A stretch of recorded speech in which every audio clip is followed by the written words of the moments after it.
রাশিয়ার মধ্যে সম্ভাব্য যুদ্ধবিরতির আলোচনার আগে ইউক্রেন রাশিয়ার নিরলস বিমান হামলার আরেকটি রাত সহ্য করেছে। কারণ মস্কো দেশটির উপর নজিরবিহীনভাবে 450টি ড্রোন এবং ক্ষেপণাস্ত্র ছুড়েছে। দেখুন, চলতি জুলাই মাসে রাশিয়া ষষ্ঠবারের মতো এক রাতে ইউক্রেনে 400টির বেশি ড্রোন এবং ক্ষেপণাস্ত্র চালিয়েছে, যা বর্তমান ইউক্রেনের যে প্রতিরক্ষা ব্যবস্থা রয়েছে সেটা সম্পূর্ণভাবে গুড়িয়ে দিয়েছে এবং যুক্তরাষ্ট্র এবং তার মিত্রদের জন্য তৈরি করেছে নতুন চ্যালেঞ্জ। বিশেষ করে আকাশ প্রতিরক্ষা ব্যবস্থা প্রেরণ করলেও তার এত পরিমাণের ইন্টারসেপ্টের যোগান তারা কি করে দেবে? দেখুন, গত 3.5 বছর ধরে চলা ইউক্রেন এবং রাশিয়ার যুদ্ধ বর্তমানে একটি বিপজ্জনক পর্যায়ে পৌঁছে গেছে। বিশেষ করে রাশিয়া এখন রাতে শত শত ড্রোন হামলা করে। চলতি জুলাই মাসের শুরুর দিকে যখন রাশিয়া এক রাতে ইউক্রেনের ভেতর 728টি ড্রোন হামলা করে, সেই হামলা গত 40 মাস ধরে চলা ইউক্রেন এবং রাশিয়ার যুদ্ধের যত রেকর্ড রয়েছে সকল কিছুকে ভেঙে দিয়েছে। এটা একটা ঐতিহাসিক ঘটনা ছিল, যেটা বর্তমানে একটা স্বাভাবিক পরিস্থিতিতে চলে গেছে। কারণ রাশিয়া হঠাৎ করে এক রাতে 500, 600, কোনো কোনো ক্ষেত্রে 700 ড্রোন হামলা করে, যেটা রাশিয়ার পক্ষে করা অনেকটাই কঠিন ছিল। দেখুন, রাশিয়ার যে সামরিক শক্তি, বিশেষ করে আক্রমণাত্মক যে অস্ত্রগুলো, সেগুলো বেশিরভাগই খুবই শক্তিশালী এবং হাই পাওয়ার যুক্ত। তাদের পুরো ব্যবস্থাটাই মিসাইলের উপর সুসজ্জিত এবং একটি শক্তিশালী মিসাইল তৈরি করা এবং ব্যবহার করা অত্যন্ত ব্যয়বহুল। হিসাব বলছে রাশিয়ার এক একটি ব্যালিস্টিক মিসাইল তৈরিতে প্রায় $2 মিলিয়ন খরচ হয়। সুতরাং একটি হামলার জন্য তাকে $2 মিলিয়ন খরচ করতে হবে। আর এককভাবে এক রাতে 700, 800 জায়গায় হামলা করলে এই মিসাইল দিয়ে সেটার পরিমাণ দাঁড়াবে প্রায় $1.5 বিলিয়ন।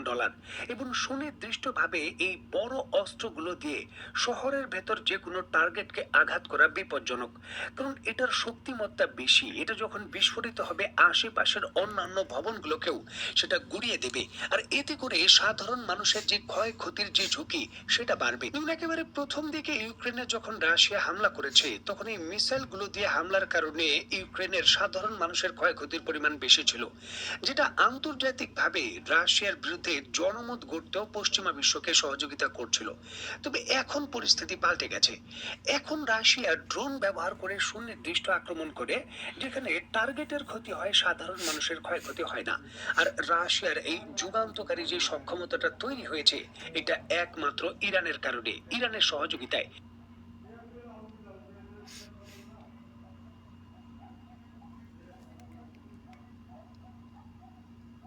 স্ক্রিনে বর্তমানে আপনারা মধ্য রাশিয়ান অঞ্চল তাতারিস্তানে অবস্থিত যে ইলা বুগা ড্রোন কারখানা রয়েছে সেটার দৃশ্য দেখছেন। এটি ইউক্রেনের সীমান্ত থেকে প্রায় 1100 কিলোমিটার দূরে অবস্থিত।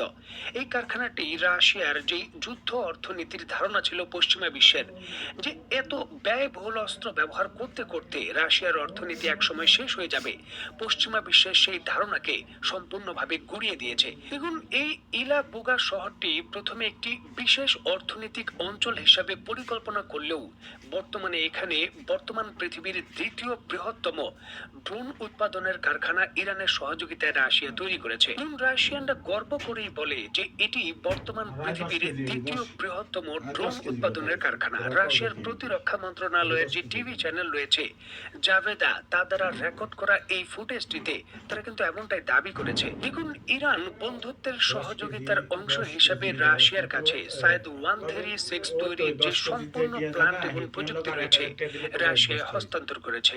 এবং রাশিয়া ইরানের সায়েদ 136 ড্রোন একেবারে হুবহু সেটা তৈরি করে শুধুমাত্র ম্যাট কালো রং করে সেটার নাম দিয়েছে জোরান 2। তারা তাদের নিজস্ব ভেরিয়েন্ট বলেই কিন্তু এটা দাবি করছে।